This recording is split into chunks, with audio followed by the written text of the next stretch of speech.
and looked across the canal. On the other side, nothing was moving. I went back and told Sadat, "They can find out now. I don't care."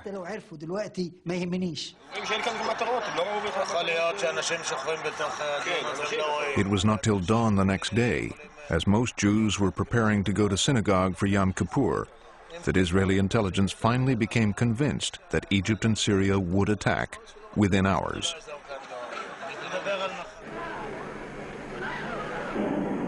The Israelis heard the call to arms on the radio and from rabbis in their synagogues.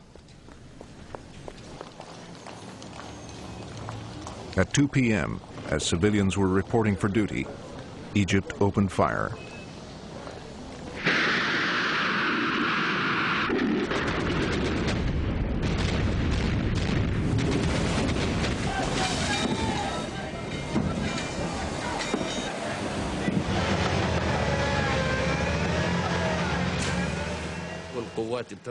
Our troops crossed the canal. They were shouting, "God is great, God is great," and they planted the Egyptian flag on the Sinai itself.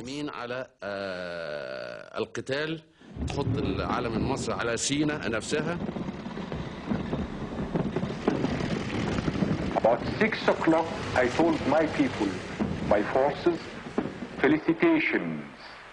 The Israelis has lost their balance. Sadat's armies drove the Israelis from the Suez Canal. Israel's Air Force tried to retaliate, but failed to break through Egypt's missile cover.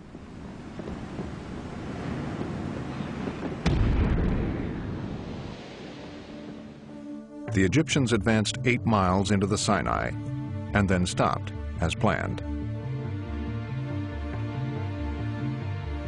In the north, Syria's attack also caught Israel off balance. 600 Syrian tanks rolled over Israel's defenses and across the Golan Heights.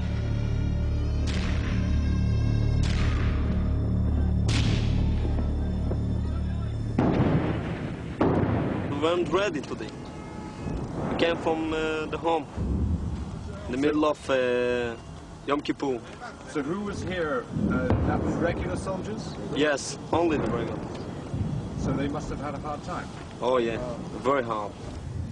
Did you have many casualties? Well, with such things we don't know. It's not allowed to talk about them.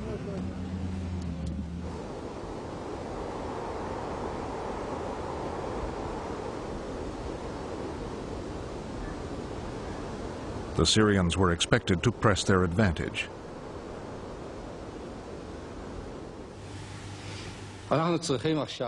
We must keep on fighting with all our courage, faith, and trust, as a nation that knows we're fighting for our lives.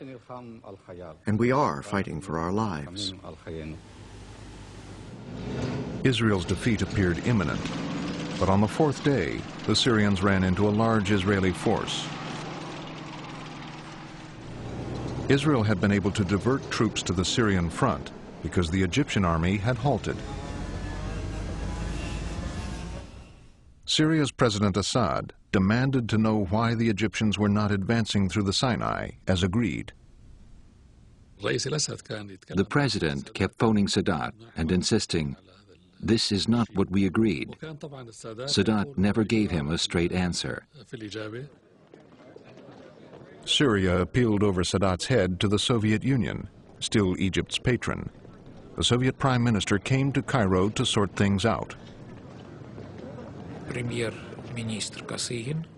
Prime Minister Kosygin kept asking Sadat why his forces had stopped without taking the Sinai. He was infuriated by Sadat's answers.